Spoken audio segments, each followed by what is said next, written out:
good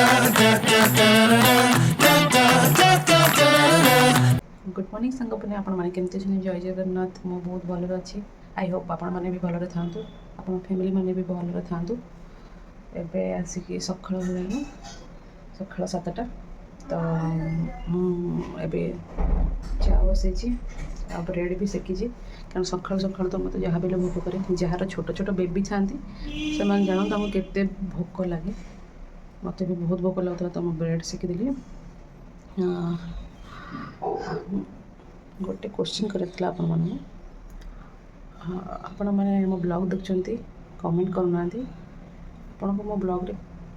मैंने कौन खराब लगे कौन भल लगे कमेंट करके जनइले मत भी भल लगे हाँ मुझे जाऊँगी मोर भी काम टे अच्छी गोटे सरी दिए तापर ब्रेकफास्ट भी बनैबी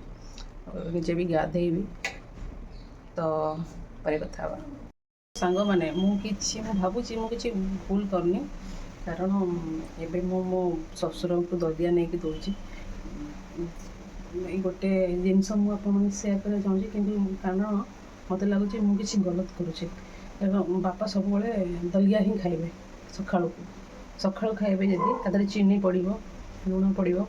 जिते भी मना कले से बिल्कुल मानुना सेमती भल लगे बिना चीनी दलिया तो चीनी भी एज लोक ना चीनी भी बेसी भल नुहे खाइबा मुझे कहली कि केत बेले बेले आप ओट्स भी खाई दिंतु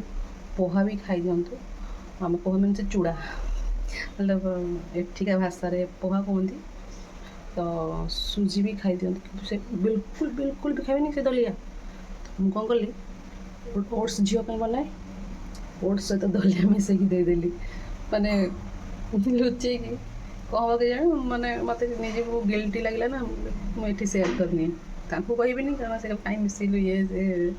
तो ओट्स भी बहुत भल कि ओट्स खाइबे डेली कौ जिनस खाइले खराब एज लोक मानी ताकर टे प्रोब्लेम देह प्रोब्लेम ना तो ये सब मतलब देखा भी पड़ुची कौन खाइबे कौन ना से जिन भी देखा किंतु सी कथा मानबे तो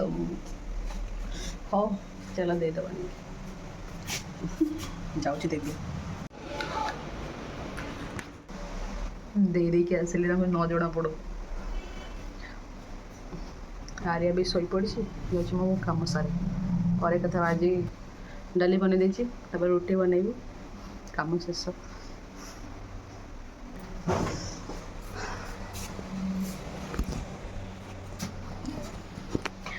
भगवान खाऊ जना पड़ानी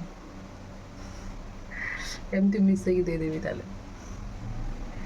तो एत गुड़ा ओट्स अच्छी खत्म किए कर तो देहपाई भी भल ना तो खाइले कि ना मुझे किसी भूल करनी देहपाई मु दौची बास